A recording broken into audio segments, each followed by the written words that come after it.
Hello and welcome all of you students. सभी बच्चों का दिल से स्वागत है हमारे इस नए चैनल के ऊपर। और आज के क्लास में हम जानने वाले एक बहुत ही फायदेमंद एग्जाम के बारे में जिसका नाम है Maharashtra scholarship examination.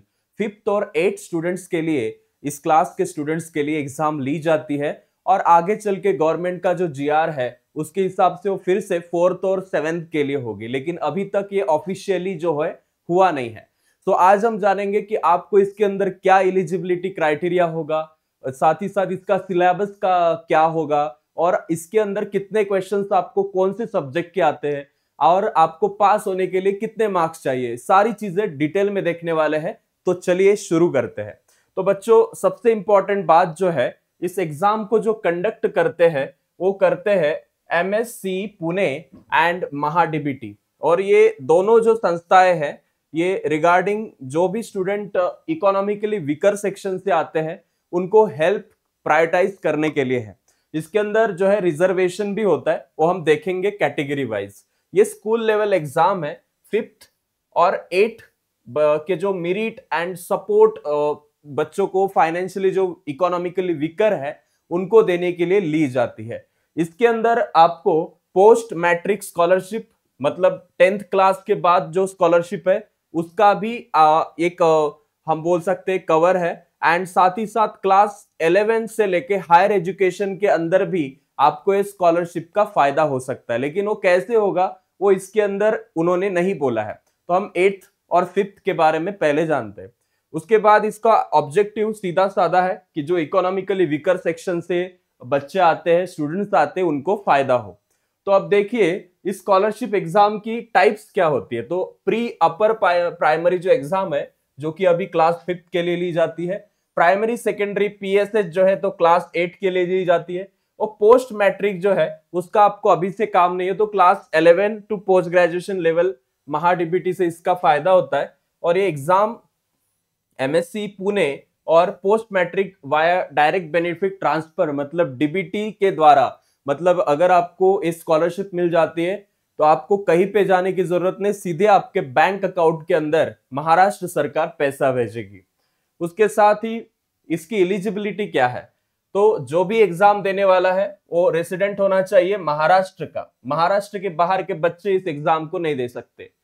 Must study in government aided recognise school, जो भी सरकार मान्यता प्राप्त स्कूल है उसी स्कूल के बच्चे इस एग्जाम के अंदर क्वालिफाई हो सकते हैं या फिर इस एग्जाम की एलिजिबिलिटी एग्जाम दे सकते हैं। फैमिली का इनकम जो है 2 लाख से कम होना चाहिए साल भर का।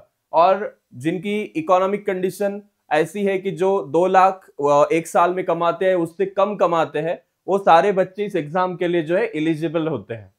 इसकी मिनिमम जो अटेंडेंस है, अगर आप स्कूल जाते हो तो आपको उस साल के अंदर 75% आपकी अटेंडेंस स्कूल के अंदर होनी चाहिए, वही बच्चा इस एग्जाम को देगा।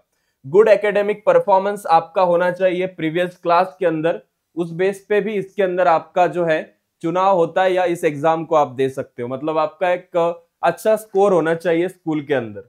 वैसे कुछ बच्चे इसलिए भी दे सकते हैं ताकि उनको एग्जाम कैसे होती है वो पता चले। अब देखिए क्लास 5th के पैटर्न के बारे में हम थोड़ा डिटेल में जानते हैं। तो इसका जो पेपर वन होगा वो मराठी का होगा, जिसके अंदर आपको 25 क्वेश्चन आएंगे 50 मार्क्स के लिए। मतलब एक क्वेश्चन कितने मार्क्स का हुआ, 2 मार्क्स का। साथ ही साथ मैथमेटिक्स होगा, उसके अंदर 50 क्वेश्चन होंगे 100 मार्क्स के लिए। पेपर 2 जो होगा वो इसके अंदर सेकेंड लैंग्वेज के हिसाब से होगा। अगर मराठी मीडियम के बच्चे हैं तो उनका इंग्लिश का होगा, और इंग्लिश मीडियम के है उनका मराठी का होगा। और इसके पेपर 2 के अंदर इंटेलिजेंस टेस्ट होगी जिसका 50 क्वेश्चन का वेटेज है 100 मार्क्स का। और इसके अंदर आपको टोटल मार्क्स का पेपर ये होता है 300 मार्क्स का। इसके अंदर 2 पेपर्स होते हैं। वेटेज अगर देखें, लैंग्वेज का है 30%, मैथ्स का है 40% और इंटेलिजेंस टेस्ट का है 30%। इस हिसाब से इस एग्जाम का जो है वेटेज है, और ये सारी चीजें आपको पता होनी चाहिए। इसका सिलेबस भी हम डिस्कस करेंगे। 8th के लिए भी सेम ही सिलेबस है, आप देख सकते हो, सेम ही पैटर्न है, और आप बस लैंग्वेज के अंदर थोड़ा इधर उधर देख सकते हैं, बाकी सारी चीजें सिमिलर है सिलेबस के अंदर। अब क्लास 5th का जो मैथमेटिक्स है इसका सिलेबस क्या है, तो इसके अंदर आपको नंबर सिस्टम आएगी, आपको न्यूमेरल्स पता होने चाहिए, फेस प्लेस वैल्यू पता होनी चाहिए, even number, odd number, prime number, composite number, इसके ऊपर क्वेश्चन आते हैं। ऑपरेशंस की बात करें, addition, subtraction, multiplication, division, divisibility test के ऊपर क्वेश्चन आते हैं। फ्रैक्शन और डेसिमल के अंदर proper, improper, mix, conversion, comparison के क्वेश्चन आते हैं। मेजरमेंट के अंदर लेंथ के ऊपर, मास के ऊपर, टाइम के ऊपर, कैलेंडर, मनी, प्रॉफिट लॉस के ऊपर क्वेश्चन आते हैं। और हम ज्योमेट्री की बात करें तो इसके अंदर angles, triangles, circles, perimeter, area, 3D objects के ऊपर क्वेश्चन आते हैं। और इसका पूरा एक ऑथराइज्ड बुक होता है जिससे आप ये सारी चीजें प्रैक्टिस कर सकते हो। और हमारे चैनल के ऊपर भी आपके इसके सारे वीडियोस मिलने वाले हैं, स्कॉलरशिप, नवोदय और NMMS एग्जाम के। ठीक है, तो आपको हर टीचर ये सारे सब्जेक्ट जो है डिटेल में वैसे पढ़ाएंगे। उसके बाद मराठी का सिलेबस देखिए तो इसके अंदर ग्रामर, वोकैब, रीडिंग कंप्रेhension, पैसेजेस आते हैं और साथ ही साथ नाउन, वर्ब, एडजेक्टिव, टेंस, जो भी मराठी ग्रामर का पार्ट है वो भी हम इसके अंदर लेने वाले हैं। उसके बाद ऐसे, पिक्चर, डिस्क्रिप्शन, उस हिसाब के ऊपर भी क्वेश्चन होते हैं और कुछ ओरल प्रैक्टिस शॉर्ट क्वेश्चंस होते हैं जो स्पीकिंग एक्सरसाइज जनरली ये क्वेश्चन पूछे नहीं जाते, बट बाकी के जो क्वेश्चंस है वो काफी ज्यादा यहाँ पे कंपलसरी है। अब जो देखिए इंग्लिश का syllabus same, synonym, antonym, phrase, abbreviation, tense, clause, part of speech, figure of speech, इसका वेटेज भी है, इसका 12% है, इसका 16% वेटेज है। सबसे ज्यादा वेटेज यहाँ पे लेटर, रिपोर्ट्स, डायलॉग, एडवर्टाइजमेंट के अंदर, कंप्रेhension, प्रोज, पोएम्स, लिफलेट्स के अंदर। और अगर देखा जाए तो उसके अंदर वेटेज तो उन्होंने बताया है, बट सबसे ज्यादा वेटेज यही चीजें कवर करती है, tense, voice, speech, conjunction, part of speech और फिगर ऑफ स्पीच के। तो ये सिलेबस है इंग्लिश का। उसके बाद इंटेलिजेंस टेस्ट की बात करें तो ये क्लास 8 का सिलेबस है। ये बच्चे भी देख ले एक बार कि लॉजिक, पजल, कैलेंडर, डायरेक्शन के ऊपर आपको लॉजिकल क्वेश्चन यहाँ पे पूछे जाते हैं जिसकी प्रैक्टिस करना बहुत जरूरी है। इसकी प्रैक्टिस नहीं होगी तो आपके इसको आंसर करने मुश्किल जाएगी। मराठी का सिलेबस भी आप यहाँ पे देख सकते हो। साथ ही साथ रिजल्ट सिलेक्शन मार्क्स का क्या है तो ईच पेपर 150 मार्क्स कैरीज करता है 300 में से। मिनिमम क्वालिफाइंग स्कोर जो है आपको 40% मिलने चाहिए aggregate. District wise, category wise भी मेरिट जो है रखी जाती है, तो इधर उधर थोड़ा सा हो सकता है 40% से। और जो टॉप स्टूडेंट है उनको स्कॉलरशिप और सर्टिफिकेट्स प्रोवाइड किए जाते हैं।